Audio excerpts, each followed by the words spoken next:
Muy buenos días a toda la comunidad educativa de la Facultad de Odontología de la Universidad Nacional de Asunción. Muchas gracias por acompañarnos en el taller 5 con este tema tan interesante, la función docente y la educación a lo largo de la historia y la misión del educador en el siglo XXI. Tenemos un disertante internacional de lujo. Bienvenido, maestro José Antonio Alonso Navarro. Voy a leer un resumido, una parte, ¿verdad?, de su extenso currículum. El maestro es filólogo, traductor, escritor y profesor universitario de lengua y literatura inglesa y literatura europea. Es doctor con la mención cum laude en filosofía inglesa por la Universidad de La Coruña, España, y licenciado en filología inglesa por la Universidad Complutense de Madrid, España. Obtuvo el CAP en la Universidad de Málaga con la calificación de sobresaliente y su didáctica universitaria en la Universidad Autónoma de Asunción.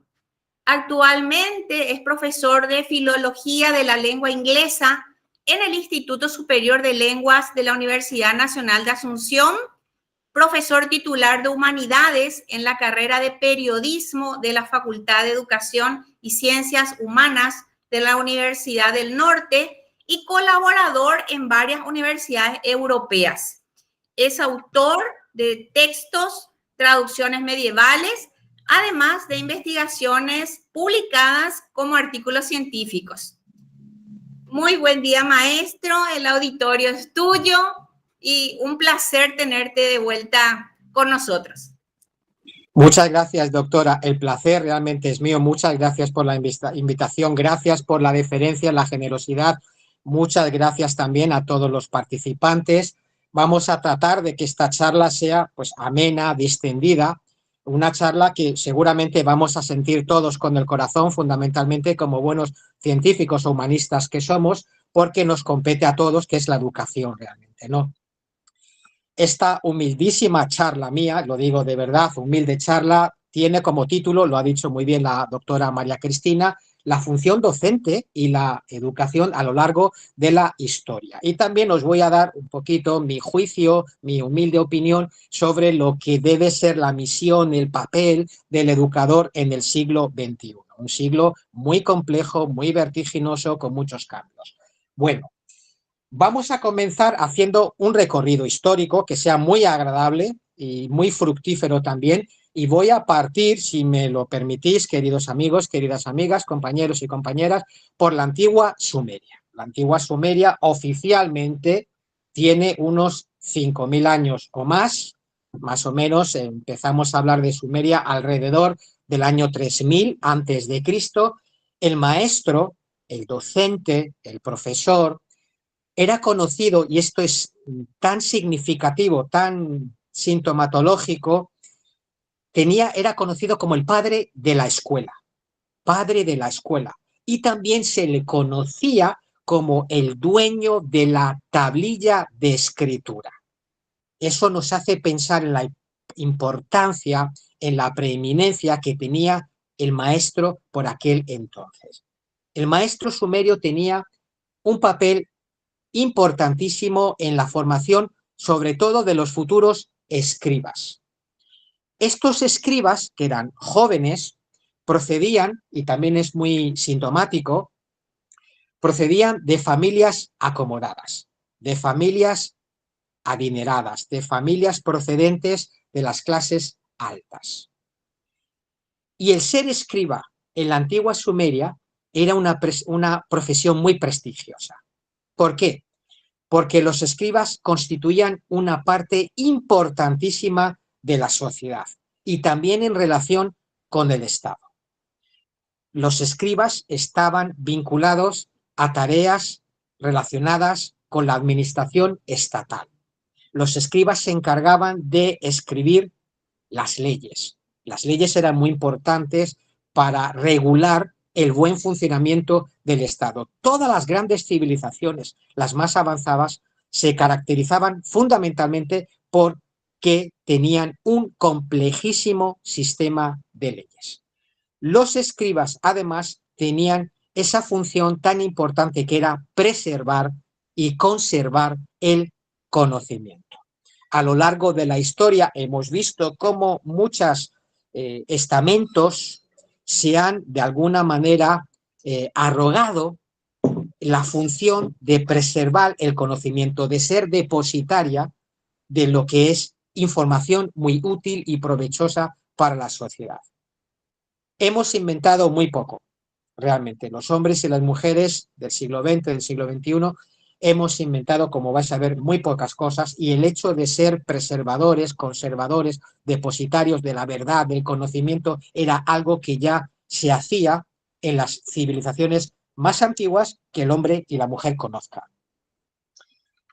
Los maestros sumerios tenían un papel destacadísimo en la sociedad y, sobre todo, se enfocaban en preparar a estos grandes escribas que iban a llevar a cabo una tarea importantísima en la sociedad y en el Estado. Lo primero que hacían es preparar a sus alumnos en el sistema de escritura cuneiforme, que, como sabéis, un sistema de escritura muy compleja, lleva mucho tiempo, muchos años de estudio, hasta dominarla por completo. Después se enseñaban otras disciplinas, fijaos que, vuelvo a repetir, los hombres y las mujeres del siglo XX, del siglo XXI, no hemos inventado absolutamente nada en educación. Todo lo que podamos decir de Montessori, de Freire, todo eso ya estaba inventado y ya se había dicho, como vais a ver. Bueno, pues se enseñaba exactamente lo mismo que enseñamos ahora a nuestros niños. Matemáticas y astronomía, fundamentalmente, y lenguas. No solamente la escritura cuneiforme, sino otras lenguas extranjeras que eran necesarias para los escribas para poder mantener relaciones diplomáticas y estratégicas con otros pueblos.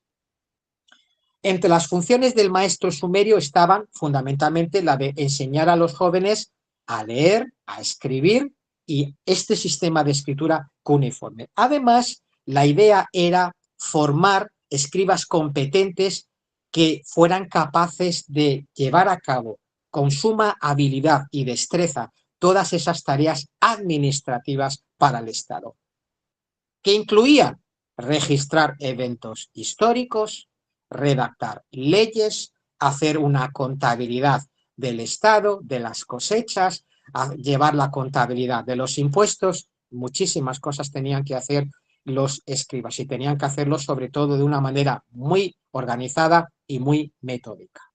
Estos maestros transmitían conocimientos también relacionados con la cultura sumeria, con otras culturas y también con ciertos aspectos relacionados con la religión. Y medicina. No hay que olvidar que una de las misiones que tenían los maestros sumerios eran enseñar sus conocimientos en medicina, que eran muchísimos, realmente muchísimos, por lo que ha podido comprobarse una vez traducido parte de esas tablillas que tenían o que habían elaborado los sumerios a lo largo de su historia. Los maestros sumerios, como podéis imaginar, amigos y amigas, ejercían una gran influencia en la sociedad, eran personas que tenían un prestigio social muy alto y precisamente porque estaban destinados a formar esas personas que iban finalmente a ocupar posiciones destacadas en el palacio, en el templo y en otras instituciones del Estado. Pero cuidado, no cualquiera podía convertirse, o de hecho llegaba a convertirse en un escriba. Tenían que ser personas con ciertos talentos, ciertos dones y sobre todo reunir una serie de requisitos y de condiciones que los maestros sumerios habían marcado con anterioridad. Uno de los requisitos era formar parte de alguna manera, estar conectados con el Estado y estar asociados, vinculados a las grandes familias sumerias que entonces existían. Las escuelas sumerias se llamaban eduvas y es muy curioso porque las eduvas eran escuelas que solamente se dedicaban a formar escribas, es decir, las eduvas no eran escuelas generales a las que todos los estudiantes sumerios pudieran acceder.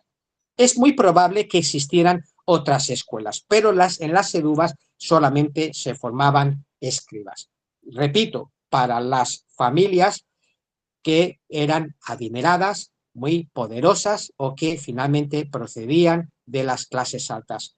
Esto nos hace pensar, amigos y amigas, en una cosa muy importante y cómo la educación hoy en día sigue siendo, en cierta manera, no sé si estáis de acuerdo o no conmigo, es privilegio también de las clases adineradas. Es decir, hoy en día tenemos escuelas muy prestigiosas, pero donde se requiere tener un alto nivel o poder adquisitivo para poder acceder a ellas por la gran cantidad de beneficios que ofrecen, y solamente aquellos que tengan un fuerte poder adquisitivo pueden entrar en ellas. Es decir, seguimos haciendo esa diferenciación entre escuelas privadas, escuelas públicas, bueno, en fin.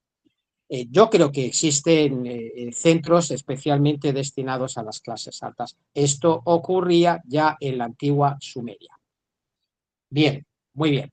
Vamos ahora a pasar al antiguo Egipto. Estamos hablando de más o menos alrededor del año 3100 a.C., unos 5000 años aproximadamente. Al igual que los sumerios, los antiguos egipcios pensaban que la educación era tremendamente importante para la sociedad y también para granjearse el prestigio y el respeto de los demás. Estas eran concepciones que ya tenían los antiguos sumerios y los antiguos egipcios. Es decir, daban mucha importancia a la educación. Y al igual que en la antigua Sumeria, los antiguos egipcios consideraban o pensaban que la educación era muy clasista y que variaba dependiendo del rango social al que se perteneciera. En el antiguo Egipto, el oficio más codiciado era el de escriba, justamente. Sin embargo, igual que ocurría en la antigua Sumeria, el convertirse en un escriba muy prestigioso, muy talentoso, muy bien formado, requería de mucho aprendizaje y de muchos años de estudio. Y no todos finalmente llegaban a convertirse en un buen escriba o en un escriba. Los escribas egipcios eran los encargados de copiar en algo que se llamaban ostracas. Las ostracas eran fragmentos de cerámica o en papiro diferentes tipos de escritura: la jeroglífica, la hierática y la demótica. La más compleja era la jeroglífica. Si os dais cuenta, en las antiguas culturas, en las antiguas civilizaciones, siempre había un idioma o una lengua que permitía o que estaba destinada a la preservación de un conocimiento importante, en muchas veces de un conocimiento sagrado, relacionado con las altas instancias del Estado o con un conocimiento más elevado todavía que estaba muy vinculado a la divinidad, a las deidades y a los dioses. En la antigua India era el sánscrito. En el antiguo Egipto era este sistema de escritura conocida como el jeroglífico. No todos los antiguos egipcios conocían este sistema de escritura que estaba reservado única y exclusivamente para las élites. Los escribas egipcios se ocupaban de las tareas administrativas, como hemos visto que hacían también los antiguos sumerios, de las tareas contables y de las tareas médicas. Los antiguos egipcios sabían muchísimo, de verdad, muchísimo de medicina en comparación con otros pueblos de su alrededor. ¿Cómo lo sabemos? Lo sabemos porque hay algunos papiros como el Edwin Smith, que yo he tenido la suerte de comprobar personalmente, donde se hace una relación de todas las enfermedades que conocían, que habían sabido diagnosticar, identificar correctamente los antiguos egipcios y cómo conocían los síntomas y los remedios para poder tratarlas. Esto es muy, muy importante porque esto es lo que enseñaban también muchos de estos docentes, vamos a decirlo así, de estos maestros que formaban escribas. Una de las disciplinas que se ocupaban de enseñar, aparte de la enseñanza del jeroglífico, etcétera, etcétera, era la medicina. Sabían muchísimo de medicina, que en cierta medida se suele también amalgamar, combinar con ciertos aspectos religiosos y de culto. Bueno, Eran muchísimas las familias, amigos y amigas, que querían que sus hijos se convirtieran en escribas, exactamente igual que pasaba en la antigua Sumeria. Y decían los padres, y cito literalmente, que no había una profesión más hermosa que el de escriba, precisamente por esa educación tan esmerada, tan exquisita que recibían los jóvenes, o que conllevaba tal oficio. Los niños y jóvenes que eran candidatos a convertirse en futuros escribas eran educados en unas escuelas que se llamaban casas de vida. Y esas escuelas denominadas casas de vida dependían generalmente de un templo.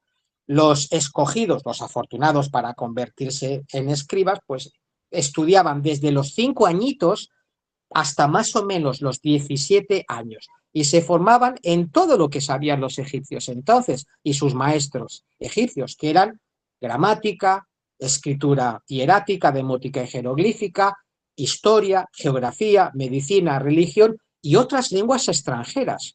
Los antiguos egipcios, fijaos que no hemos inventado nada, estudiaban otros idiomas aparte como una manera de establecer ciertas alianzas estratégicas, ciertos pactos con otros pueblos también. Es decir, entablar en última instancia relaciones diplomáticas. Había otra profesión muy prestigiosa, aparte que el de escriba, que era el de sacerdote. ¿Por qué tenían tanto prestigio los sacerdotes en el antiguo egipcio? Primero, porque eran también maestros, eran docentes y eran los principales conservadores y depositarios de grandes conocimientos. Uno de estos grandes maestros, de estos grandes sacerdotes, que fue escriba también, indudablemente, fue Imhotep, que vivió más o menos alrededor del año 2960-2610 antes de Cristo. Él llegó a convertirse en sumo sacerdote de Heliópolis y fue un gran polímata, sabedor de medicina, de astronomía, de arquitectura, de ingeniería, etc. En el antiguo Egipto, básicamente, había tres tipos de escuelas. Es muy interesante que lo sepamos porque yo quiero que de alguna manera lleguemos también a la conclusión de que, vuelvo a repetir, no hemos inventado absolutamente nada en educación y que la manera en la que estamos impartiendo los niveles nuestros educativos son muy parecidos a los niveles que ya tenían los sumerios, los antiguos egipcios, los griegos y los romanos. Lo que hemos hecho es simplemente tomar lo que ya existía en la antigüedad y más o menos irlo, no sé si desarrollándolo, no estoy tan convencido, pero sí adaptándolo a los nuevos tiempos. Bueno, pues teníamos tres tipos de escuelas y dos niveles. El nivel primario y el nivel superior. No había educación intermedia. Eso de la educación intermedia lo inventan los griegos y los romanos fundamentalmente. Y después nosotros, hombres y mujeres del siglo XX y XXI, pues hemos ido incorporándolo, ¿verdad? Bueno, y mucho antes también. Las escuelas que existían en el antiguo Egipto eran las casas de instrucción por un lado. Las casas de instrucción eran, digamos, las escuelas donde se impartían los niveles más rudimentarios, más elementales. Vendría a ser una especie de educación primaria. Y en estas casas de instrucción se enseñaba a leer a los niños en general, se enseñaba a escribir y más o menos los primeros rudimentos de matemáticas y de conducta, es decir, lo que hoy en día llamaríamos urbanidad. A estas casas de instrucción, a estas escuelas primarias, acudían básicamente los niños egipcios en general.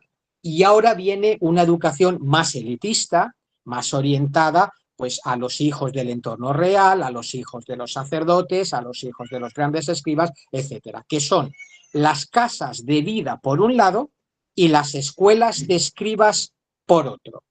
Estas eran escuelas de enseñanza superior, de enseñanza mucho más avanzada, porque se trataba de preparar ya a los grandes funcionarios que van a desempeñar un papel muy destacado en la administración del Estado. Y ahí no solamente ya nos enseña a leer o a escribir, sino que se enseña medicina avanzada, astronomía, astrología, matemáticas, religión, lenguas extranjeras, geografía, historia, etcétera. Todo aquellas disciplinas, todas aquellas áreas de enseñanza en las que eran muy expertos y estaban muy avanzados los antiguos egipcios. Bueno, entre las tareas que tenía que saber un escriba egipcio y que aprendía en estas escuelas de carácter superior eran las de transcribir las órdenes, anotar y controlar las actividades económicas, registrar las propiedades, contabilizar, esto es muy importante, el producto de las cosechas, anotar los impuestos y también, bastante importante desde mi punto de vista, anotar todas esas ofrendas que se hacían a los templos. El culto era muy importante en la vida de todos los egipcios. Y algo muy interesante, que os va a gustar mucho, algo muy importante, amigos y amigas, compañeros y compañeras, los escribas estaban tan bien preparados que incluso muchos de ellos eran muy populares y se permitían el lujo de aconsejar a los futuros esposos sobre cómo tenían que tratar a su propia esposa. Para que nos entendamos muy bien, la mujer en el antiguo Egipto era exactamente igual que el hombre. Esto no sucedía tanto en la antigua Roma como en la antigua Grecia, pero en el antiguo Egipto, por lo menos teóricamente, aunque tengo mis dudas en la práctica, pero teóricamente la mujer era exactamente igual que el hombre, tenía los mismos derechos. Y el divorcio era igual para el hombre como para la mujer. Aún así, había escribas que se encargaban de recordar al esposo de que si querían tener una vida feliz, tenían que seguir una serie de pautas. Y hay un texto que dice literalmente lo siguiente. Es un texto escrito por un escriba egipcio llamado Ani, que aconsejaba así a los futuros esposos. Si eres un hombre sabio, mantén tu casa, ama a tu esposa, aliméntala apropiadamente y vístela bien. Acaríciala y cumple sus deseos. No seas bruto. Obtendrás más de ella por la consideración que por la violencia. Si la empujas, la casa se va al agua. Ábrele tus brazos, llámala, demuéstrale tu amor. Cierro comillas. Fijaos que incluso los escribas tenían esa tarea también de aconsejar moralmente a los jóvenes esposos. Nos vamos a la antigua Grecia, más o menos año 800, 500 antes de Cristo. Como todos sabemos, existían dos grandes polis en la antigua Grecia, es decir, dos grandes ciudades-estado. Por un lado estaba Atenas, Atenas que inicia un camino muy claro, muy nítido, hacia un sistema democrático. Pero por otro lado nos encontramos que en la antigua Grecia está Esparta, al sureste del Peloponeso, más o menos, y también en la península de Grecia, que no inicia un camino hacia la democracia, sino hacia un régimen absolutista, más bien militarista. ¿Qué enseña un maestro, un docente en Esparta? Si fuéramos maestros y docentes en Esparta, ¿cuáles son los valores que tendríamos que enseñar a nuestros alumnos? Orgullo, orgullo de ser espartano. Amigos y amigas, los espartanos estaban tan orgullosos de ser espartanos que en muy raras ocasiones concedían la ciudadanía de espartano a un extranjero. Muy pocas veces. Como filólogo que yo sepa y como historiador, dos veces concedieron la nacionalidad, mejor dicho, la ciudadanía espartana a dos extranjeros, que yo sepa.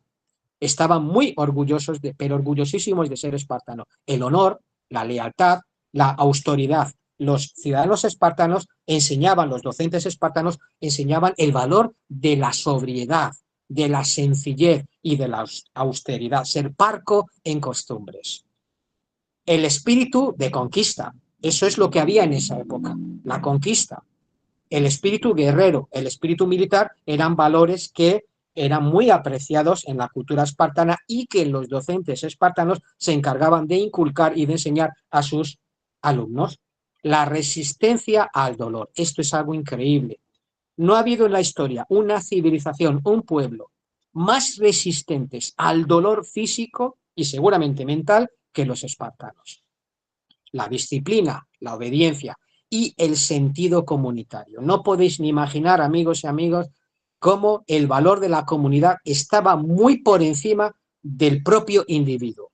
Hemos visto que hay muchísimos países donde prima más el sentido del egoísmo, de la individualidad, de lo mío, ¿verdad? Y deja de lado un poquito lo colectivo, lo comunitario, ¿no? Esto es una pena. Los espartanos no pensaban así, todo lo contrario. La educación en Esparta era elemental. Realmente yo puedo decir que era más o menos elemental. ¿Por qué? Porque precisamente el Estado lo que quería es que sus docentes, sus maestros, inculcasen ese espíritu militar, ese espíritu de guerra bélico entre los ciudadanos. Sin embargo, los espartanos no eran tontos tampoco. No eran tontos, sabían que la educación era importante. Se enseñaba a los ciudadanos a leer, se enseñaba a escribir, ciertos rudimentos en el cálculo, en las matemáticas, la tradición moral, algo de poesía y de gimnasia. Pero repito, la educación estaba fundamentalmente orientada a fomentar el espíritu bélico y militar entre sus ciudadanos. Los docentes se llamaban éforos. Los docentes espartanos eran éforos, que eran magistrados de Esparta. Eran los encargados de enseñar fundamentalmente a los hombres y a las mujeres espartanos. Atenas es tan diferente de Esparta. Atenas no busca enseñar ni formar guerreros, ni soldados. Busca ciudadanos de provecho, ciudadanos útiles, ciudadanos que se involucren en los asuntos del Estado, ciudadanos sensibles, capaces de participar en todas estas cuestiones políticas. Estaba muy mal visto en Grecia. Había dos cosas que estaban muy mal vistas en Grecia. Uno, no participar en los asuntos políticos ni del Estado, estaba muy mal visto, y otro, no casarse. El no casarse en Grecia era pecado mortal. El que no se casaba, algo se le castigaba. Tengo entendido que incluso había fuertes penas o sanciones punitivas para aquellos que finalmente no se casaban en Atenas. Bueno, pero esa es la idea. La idea es formar ciudadanos libres, democráticos y que sean capaces de participar también de una manera activa y no pasiva en los asuntos del Estado. Y todos tienen igualdad de derechos. ¿Qué se enseñaba o a qué se daba importancia en las escuelas griegas? A la música. La música era un medio para alcanzar el bien y para alcanzar la verdad.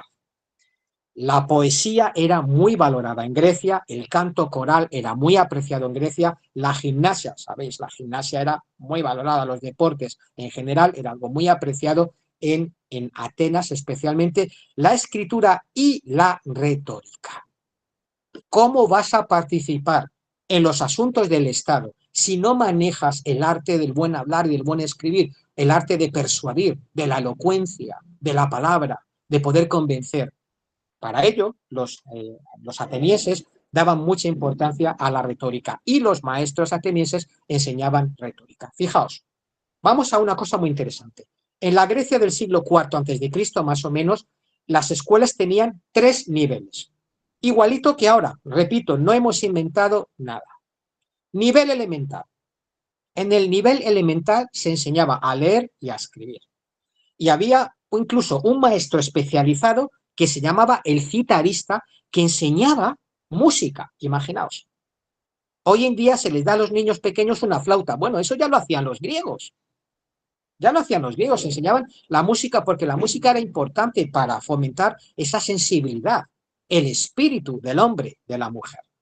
Había un nivel medio donde el profesor era el gramaticós, y el gramaticós impartía una formación sobre todo literaria. Hoy en día, ¿qué damos importancia? Matemáticas y el castellano. El castellano. Si un niño no sabe castellano y no sabe hablar bien, no sabe escribir bien, un desastre, y no tiene comprensión lectora, es un desastre. Es un desastre. Esto lo sabían los griegos y daban importancia en el nivel medio al gramaticós, era una figura muy prestigiosa.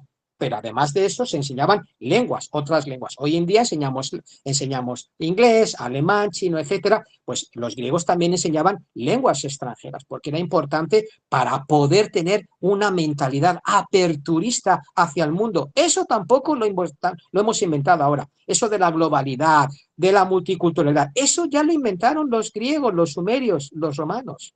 Bien, nivel superior, tercer nivel que tenían los griegos. El profesor era muy prestigioso y recibía el nombre de retor. El retor se encargaba de enseñar filosofía y retórica fundamentalmente. Preparar ya para profesiones importantes como el de abogado, jurista, magistrado, político, etc. Imaginaos, los atenienses daban una importancia a la política impresionante porque, a diferencia de los espartanos, elegían a sus gobernantes libremente, como ciudadanos libres que eran. Todo lo contrario de los espartanos, que tenían reyes y monarcas muy absolutistas y autoritarios.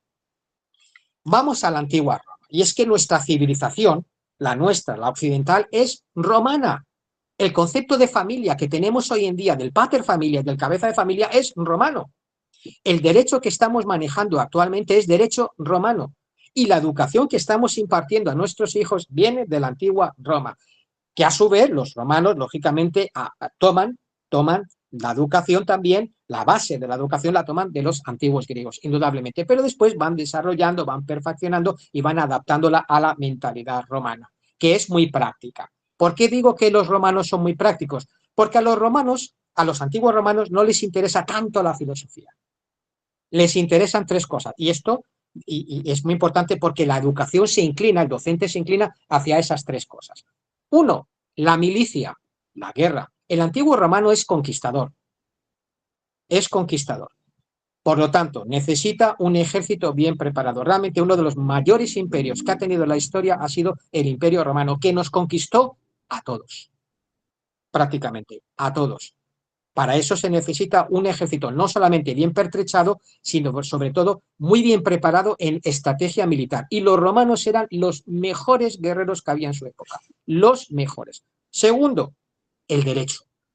Los romanos, repito, no les interesaba tanto la filosofía, sino el derecho, porque las leyes sirven para gobernar en paz.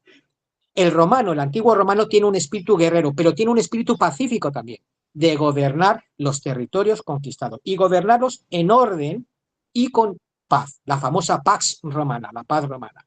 Para gobernar en paz hace falta unas leyes muy bien desarrolladas. Y después, la política.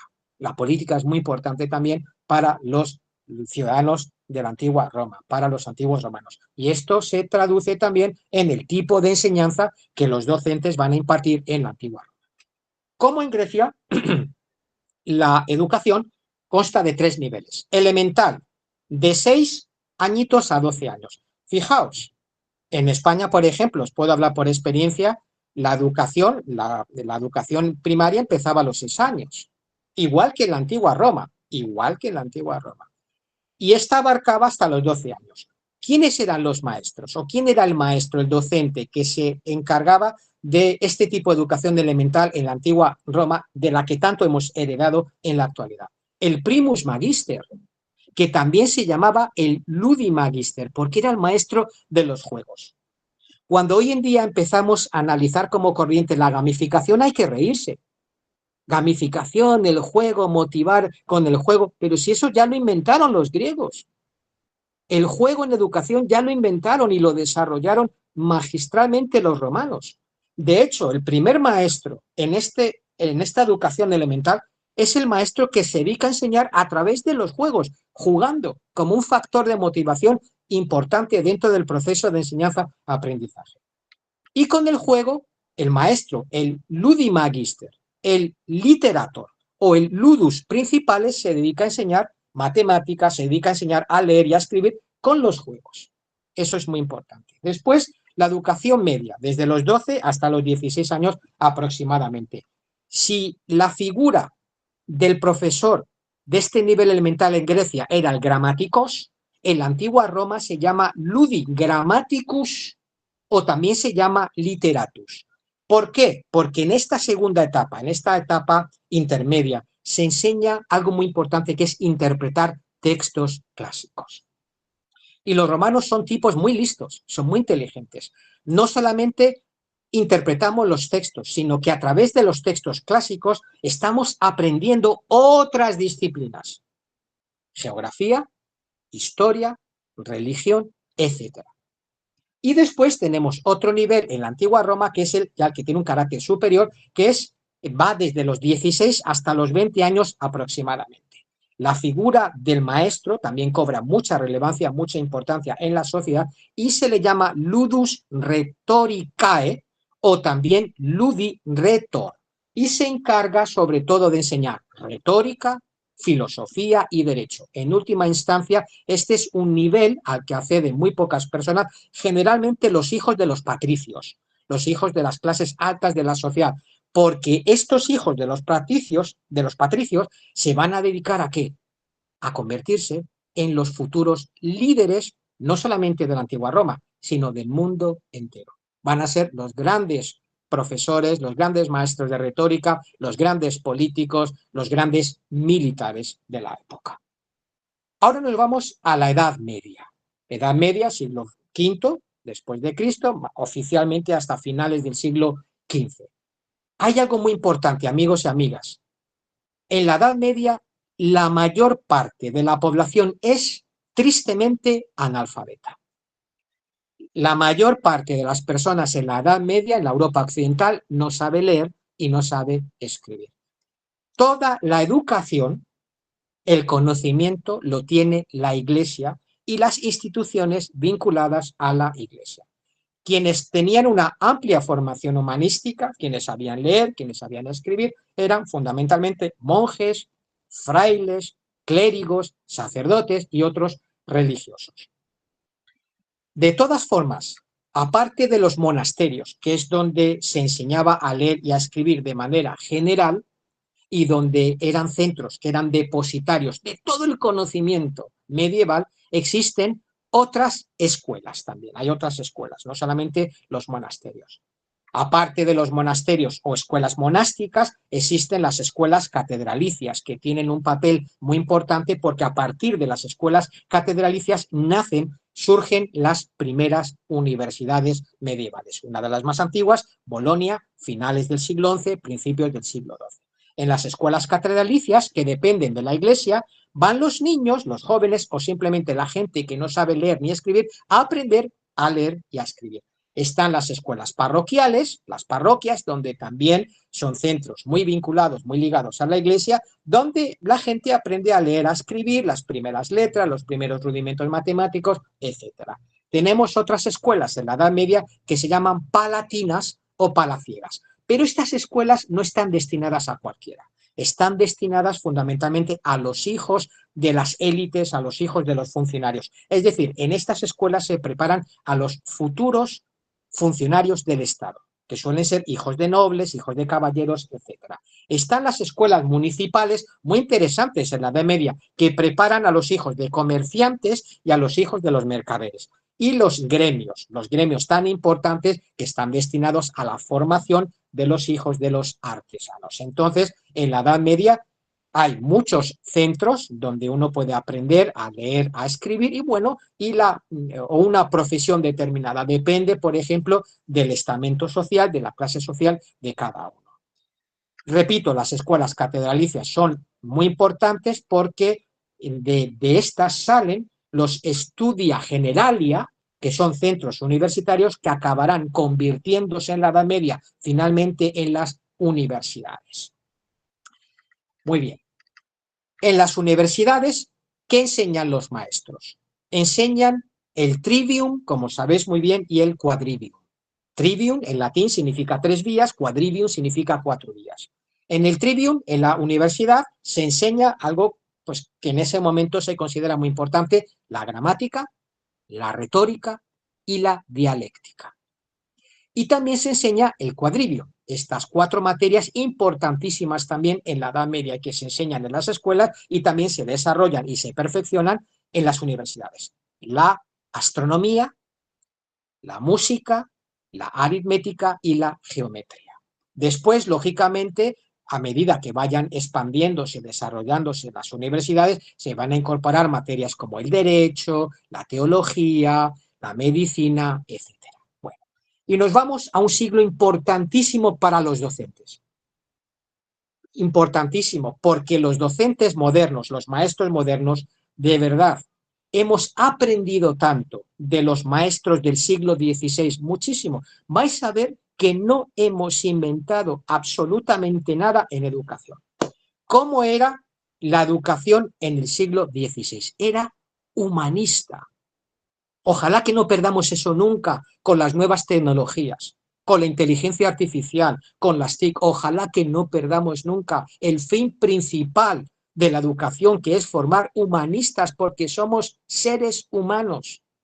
La educación humanista en esa época es muy importante, porque trata de combinar la doctrina cristiana, por un lado, con la cultura grecolatina.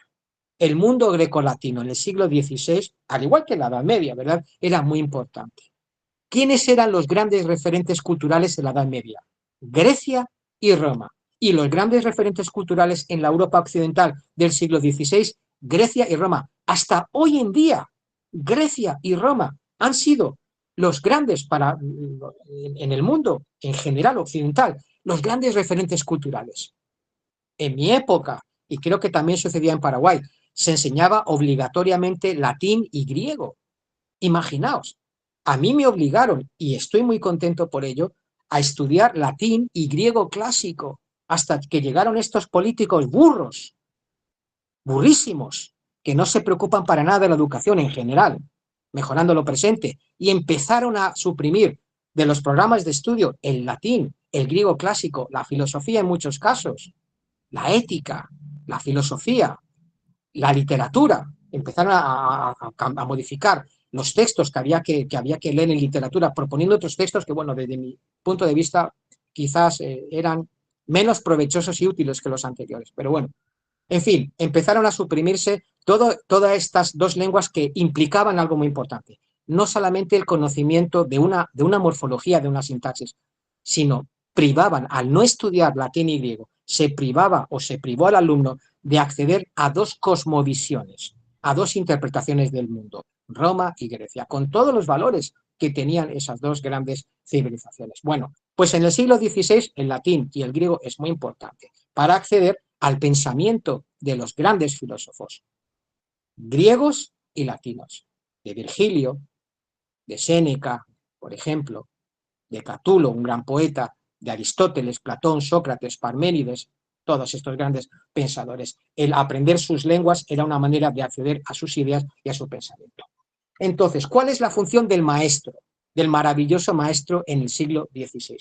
El maestro enseñaba gramática, filosofía, latín, griego, retórica, religión y lenguas vernáculas, otras lenguas también que posibilitan el acceso de sus alumnos a otras formas de pensar, a otras formas de entender el mundo. Pero además, la función del maestro no era solamente impartir, como un polímata, todas estas materias, sino que hacía algo muy importante, que era corregir los vicios, las malas costumbres del alma infantil. Enseñaba a no ser perezoso, enseñaba a ser pulcro, enseñaba a no mentir, a ser honesto. Todas estas ideas, estas características, era lo que enseñaba el maestro en el siglo XVI con un carácter fuertemente humanista. Pero todavía hay muchas cosas más. El maestro en el siglo XVI era, o por lo menos actuaba como un padre espiritual, porque su misión, repito, no solamente era inculcar todas estas disciplinas, sino sobre todo algo muy importante, el amor a las letras, el amor al hombre, el amor a la cultura. Muy importante. En eso consistía el fin del humanismo pedagógico y, sobre todo, ayudar a los alumnos a que sean hombres y mujeres de provecho, a que pudieran alcanzar la virtud, la bondad, la tolerancia, estas cosas de las que hoy en día hablamos muchísimo, se nos llena la boca de todas estas cosas de tolerancia, de inclusión, etcétera, etcétera, pero ya el humanismo pedagógico lo trataba en pleno siglo XVI. En este siglo, en el humanismo pedagógico, Hay también 3 etapas, no vamos a olvidarlas: la enseñanza elemental, una etapa o enseñanza intermedia y, por supuesto, una etapa, un nivel superior que se lleva a cabo en la universidad, que ya, digamos, se está empezando a desarrollar mucho más. Quiero mencionaros, para dar un poquito, un gran homenaje, ¿verdad?, a algunos humanistas que contribuyeron mucho a la educación y que dijeron cosas maravillosas que seguimos repitiendo hoy en día, pero que ellos ya dijeron. Y probablemente antes que ellos, otros ya también lo habían dicho. Juan Luis Vives. Juan Luis Vives fue un humanista español del siglo XVI que decía cosas maravillosas. Una de ellas es que el maestro tiene que ser noble de corazón, tiene que ser sobre todo y ante todo buena persona. Esto decía Juan Luis Vives. Así tiene que ser el docente, por encima de todo, una buena persona. Y tiene que ser amante de las letras y del conocimiento. Y además decía, no solamente el buen maestro tiene que saber mucho para poder enseñar bien, sino que además el maestro, decía Juan Luis Vives, tiene que tener esa aptitud para procurar, mirad lo que decía tan bonito, procurar alojamiento a las abejas para que produzcan bien. Eso es lo que tiene que hacer el maestro, que los alumnos, como las abejas, produzcan miel, que sean hombres y mujeres útiles, provechosos para la sociedad. Otro gran humanista del siglo XVI, Erasmo de Rotterdam, él dijo, ¿qué puedo decir? Primero, defendió una enseñanza basada en el amor, en la pureza de costumbres. Dijo también que hay que aprovechar ¿cómo os diría? Hay que aprovechar los primeros años de los niños para poder enseñarles todo lo que se pueda. Porque él no decía que los niños eran esponjas, como decimos ahora, pero decía que los niños tienen esa plasticidad y esa prodigiosa memoria para absorber un montón de conocimientos. Eso ya lo dijo Erasmo de Rotterdam. Después, él se opuso con todas sus fuerzas al aprendizaje mecánico, al aprendizaje de memorieta, a repetir los conocimientos así sin entenderlos. Se negó al aprendizaje mecánico y memorístico. Propuso el juego como una manera de enseñar, como una manera en la que los alumnos se sientan bien, aprendan y sean felices. Otro de los fines de la educación para estos grandes humanistas era que los niños y las niñas sean felices y que se conviertan en ciudadanos también no solamente útiles y provechosos para la sociedad, sino felices en el mundo en el que les tocó o les iba a tocar vivir. También se manifestó en contra del castigo físico por parte de maestros y preceptores. El castigo físico era algo que se hacía, estaba bastante, no sé si bien visto, pero a los niños se les solía castigar para enseñarles. Incluso San Agustín de Hipona decía que de vez en cuando un castigo, un bofetón a los niños era muy bueno, muy útil para corregir sus vicios y sus malas costumbres. Y en mi época, no sé en la vuestra, amigos y amigas, pero en la mía, en los años 60, se decía que la letra con sangre entra, una barbaridad. Pero eso se decía en Europa occidental, en los años 60. Con sangre la letra entra. Eso era una cosa que a mí, como alumno, como niño, me daba un miedo espantoso, pero así es. Sin embargo, Erasmo de Rotterdam dice, no, mira, que pegar no es la solución, ni castigar es la solución. También entre las cosas maravillosas que dijo Erasmo de Rotterdam en el siglo XVI es que los padres tenemos que involucrarnos en la educación. Tenemos que participar en la educación de nuestros hijos, muy importante. También que hay que adecuar la educación a las capacidades de los niños. ¿Cuántos pedagogos modernos han dicho eso? Ya lo dijo Erasmo de Rotterdam en su tiempo. También que a los niños se les puede corregir sus malos hábitos, repito, no con el castigo, sino enseñándoles mediante fábulas, juegos, cuentos, a través de historias, de proverbios, etc. Y que es muy importante enseñar a los niños a pensar, importante. El maestro del siglo XVII. Bueno, tenemos dos tipos de docentes, de maestros. Si es católico, pues el maestro enseña los valores cristianos y los que son, lógicamente, propios de la ortodoxia de la Iglesia católica. Y si es protestante, pues enseña los valores propios de la Iglesia protestante, que en última instancia son valores cristianos también. Pero en general, en las escuelas del siglo XVII no ha cambiado mucho. Se enseña gramática, lectura, latín y griego, es decir, la cultura grecolatina es muy importante, grandes referentes de las grandes civilizaciones. Se les enseña caligrafía, ortografía y aritmética. Seguimos un poco en la misma línea anterior.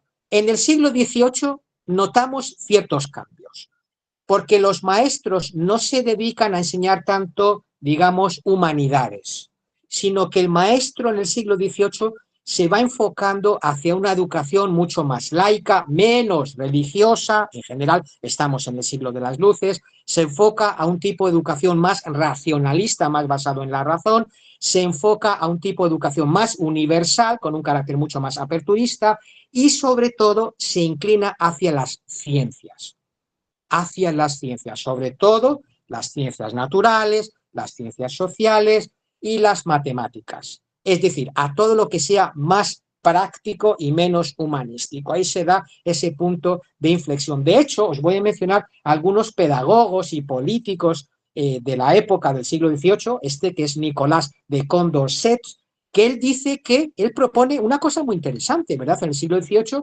propone crear un instituto técnico para la enseñanza comercial. Para el comercio, esto es algo muy práctico que nunca se había contemplado antes. Después, en otras instituciones alemanas, por ejemplo, los docentes se vuelcan también a este tipo de materias que son prácticas como la carpintería. Se empieza a enseñar carpintería en las escuelas, se empieza a enseñar a diseñar dibujo técnico y se empieza a enseñar óptica. Imaginaos, materias que son mucho más prácticas y que quizás antes en una educación humanística no se habían fomentado, no se habían promovido. Se trata de salir más, de que el estudiante entre más en contacto con la propia naturaleza y se empiezan a fomentar las excursiones, las visitas al exterior, para que los niños de primera mano aprendan cómo funcionan las leyes de la naturaleza, cómo funciona la mecánica de la naturaleza. En el siglo XIX, el niño es considerado como el protagonista del proceso de enseñanza-aprendizaje. Eso no quiere decir que el niño, en épocas anteriores, en siglos anteriores, no hubiera sido el protagonista de la educación. Claro que sí. El niño fue el protagonista de la educación, pero se empieza a hablar del niño como protagonista justamente en el siglo XIX. Siguen los valores cristianos como una manera de moldear el carácter, de forjar la personalidad del niño, para que en última instancia el niño, la niña, se convierta en un modelo de ciudadano de provecho para la sociedad. Se sigue enseñando latín en el siglo XIX, se sigue enseñando griego, se sigue enseñando geografía, etcétera, pero se van combinando con estas materias que son mucho más prácticas y que están relacionadas, vinculadas a las ciencias, las ciencias naturales, ciencias sociales, etcétera. Y seguimos fomentando la naturaleza, se sigue fomentando las excursiones al exterior, la higiene. La higiene en el siglo XIX se convierte en una materia, es decir, cómo ser un niño y una niña mucho más limpio, mucho más pulcro, más esmerado. Pues enseñar esto es algo a lo que se da mucha importancia a las escuelas del siglo XIX. Y también se enseña que los niños sean más autónomos, más independientes, y se agrega los trabajos manuales. Los trabajos manuales es otra materia que se va incorporando a las escuelas decimonónicas. Vamos al siglo XX. Bueno, para mí, como alguien que yo creo que conoce por experiencia bastante bien la escuela del siglo XX, yo os podía decir que la escuela del siglo XX en la Europa occidental está más interesada en enseñar conocimientos que en inculcar valores. Esa es mi conclusión. Es verdad que, bueno, hay materias que fomentan ciertos valores, ¿verdad?, democráticos, la higiene, la tolerancia, etcétera, etcétera, pero en la escuela del siglo XX se da importancia a una formación cognitiva o cognoscitiva. Se apunta a eso, a que el niño tiene que aprender matemáticas, tiene que aprender latín, tiene que aprender griego, tiene que aprender literatura, y si no aprende, no aprueba. Reprueba, ya está, eso es lo más importante, para poder finalmente acceder a su certificado, a su graduado escolar, como le llamaban antes, o a su certificado de bachillerato. se da importancia al conocimiento más que a la formación en valores. Esto es algo que empieza a hablarse desde mi modesto punto de vista, finales del siglo XX y ya con muchísimo a principios del siglo XXI. Os puedo contar el modelo que tenía España en educación, que es el modelo en el que yo me eduqué, que me parece muy interesante. Un modelo educativo que va desde el 1970 hasta 1990. Es un modelo que yo considero que funcionó muy bien en España, aunque haya mucha gente que se oponga a ese modelo. Para mí fue este modelo de los años 70 hasta el 90 muy holístico, muy integral y que proporcionaba a los estudiantes una formación, yo creo que en cierta manera en valores por las materias impartidas fundamentalmente y sobre todo cómo preparaba a los hombres y a los jóvenes para enfrentarse a la sociedad en general. Bueno, por un lado, en España, a partir de los años 70 se habla de EGB, la famosa EGB, que es Educación General Básica. Es la educación elemental. Ahí se enseña pues, los primeros fundamentos de las matemáticas, lengua española, ortografía, lectura, escritura, religión, en un país católico, ultracatólico como era España en ese momento, y sobre todo un país, una dictadura. El catecismo es muy importante, manualidades, plástica, etc. Después existe en España, a partir de los años 70 hasta, repito, 1990, lo que se llama BUP, que es el Bachillerato Unificado Polivalente. Y ahí se enseñan muchas materias, lengua española, literatura española, matemáticas, física y química, ciencias naturales, geografía, arte, inglés, francés, latín, griego, religión o ética, comercio, dibujo técnico, hay gimnasia, excursiones, actividades deportivas, etc. Es decir, en este bachillerato unificado polivalente, que iría más o menos hasta los 17 años, hay una formación, repito, muy integral, ¿verdad? Bastante completita. Y luego está el COU, el famoso COU en España es el curso de orientación universitaria que forma parte, sería la segunda etapa del bachillerato y donde se forma a los estudiantes que quieren ir a la universidad. Y se les forma y se les prepara para un examen estatal que en España se llamaba y creo que se sigue llamando la selectividad y que permite el acceso, la entrada a las universidades públicas españolas. Bien, este sistema desaparece en los años 90 por culpa de los socialistas. Yo no voy a entrar en política ni me defino políticamente nada, de verdad, quiero decirlo humildemente y con el corazón, soy apolítico, pero los socialistas con la LOCSE creo que empiezan a hacer unas reformas educativas y que desde mi punto de vista destruyen un sistema educativo bastante holístico e integral como era este. Lo hicieron por razones políticas, ¿verdad? Tristemente. Lo hicieron fundamentalmente por eso. Y yo creo que no por mejorar la educación, que empeoraron considerablemente. Bueno, bien, vamos al docente del siglo XXI porque no quiero extenderme mucho tampoco. ¿Qué pasa, queridos amigos, amigas, compañeros y compañeras, al comienzo del siglo XXI? Bueno, como sabéis muy bien, y a lo mejor hasta mejor que yo, el docente, el maestro en activo, pues desde el principio del siglo XXI ha tenido que enfrentarse, nos hemos enfrentado a muchos desafíos. Y nos vamos a tener que enfrentar a muchos desafíos, sobre todo con el auge, el desarrollo, que está muy bien, ¿verdad? Está maravillosa estas nuevas herramientas tecnológicas, con el auge de las nuevas tecnologías, la incorporación de las TIC al aula, con la propuesta de nuevas estrategias didácticas y metodológicas y con la incorporación de estos nuevos conceptos de inclusión, de diversidad en el aula, etcétera. Es decir, hay muchos desafíos que hemos empezado a tener a principios del siglo XXI y que estamos teniendo hoy en día. Y ahora, amigos y amigas, lo que se nos ha echado encima, lo que se nos ha venido es muy grande. Y creo, sinceramente, que todavía como docentes, como maestros, no hemos sido capaces de dimensionar muy bien esto de la IA o de la AI, de la inteligencia artificial o artificial intelligence, etcétera. No sabemos todavía a qué nos estamos enfrentando, a qué nos vamos a enfrentar. Pero no importa, supongo que tenemos que tomar esto de manera positiva.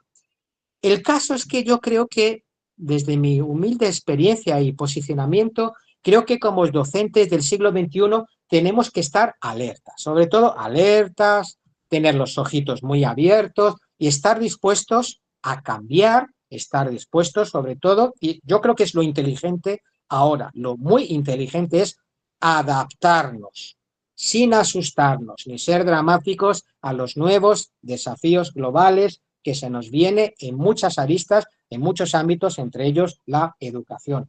Estamos en un mundo muy complejo, en un mundo que se caracteriza por su celeridad, por su ritmo trepidante, ascendente. Estamos en un mundo ya donde el conocimiento es universal y que se caracteriza por diferencias que marca la propia multiculturalidad, la inclusión, la diversidad, la globalización, la internacionalización y, muy importante, la democratización, es decir, el rechazo ante cualquier forma de totalitarismo. Y en este contexto de transformación, queridos amigos, amigas, de cambios sociales, culturales, económicos, políticos, religiosos, etcétera, nos guste o no nos guste, vamos a tener que seguir llevando a cabo nuestra función principal, que creo que nos gusta a todos, ¿no? Que nos hace felices, que es la de seguir siendo maestros, seguir siendo docentes, profesores, y no tratar solamente de enseñar nuestras materias, nuestras asignaturas, sino sobre todo la de educar, la de guiar a nuestros jóvenes estudiantes en este mundo que es muy complejo.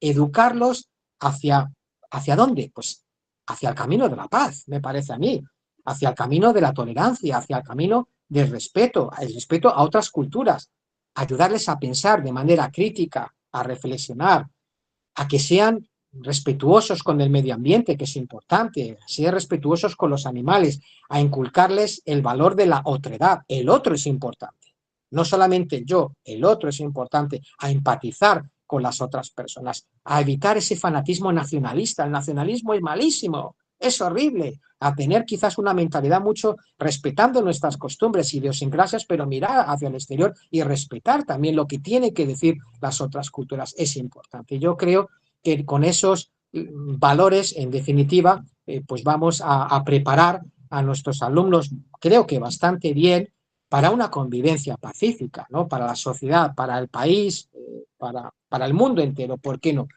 Entonces, nuestro nuevo desafío como educadores, yo creo que va a ser encarar la inteligencia artificial y encararla justamente con inteligencia, pero no con inteligencia artificial, queridos amigos y amigas, sino con inteligencia humana, con inteligencia humanista, explorando y aprovechando todas las ventajas que la inteligencia artificial pueda ofrecernos para seguir desempeñando con mucho amor y siendo felices nosotros mismos también, pues nuestro rol como docentes, como maestros, profesores o educadores. Muchísimas gracias. Muchísimas gracias, maestro. Entonces, tratemos de ser inspiradores, de educar con amor, en la paz y no pensar tanto en nosotros mismos, sino solidarizarnos con todo lo que nos rodea, incluso con la naturaleza. ¿Hay alguna pregunta para el profesor doctor José Alonso Navarro? José Antonio. Creo que está clarísimo, maestro, todo lo que nos explicaste, ¿verdad? En el transcurso de la historia y la misión que tenemos hoy, ¿verdad? De ser verdaderos ejemplos, inspiradores para nuestros estudiantes. En nombre de la Facultad de Odontología de la Universidad Nacional de Asunción, entonces te haré llegar, profesor, en propias manos, gratitud y reconocimiento por su excelente disertación en nombre de nuestra máxima autoridad, el profesor doctor Rodolfo Peruchino Galeano, decano. Muchas gracias, maestro. Muchísimas gracias, doctora. Muchas gracias a nuestros queridos amigos, amigas, compañeros, compañeras que se han sumado, que me han escuchado con suma atención. Muy agradecido y os deseo a todos muchísima suerte y muchos éxitos en la profesión. Muchas gracias.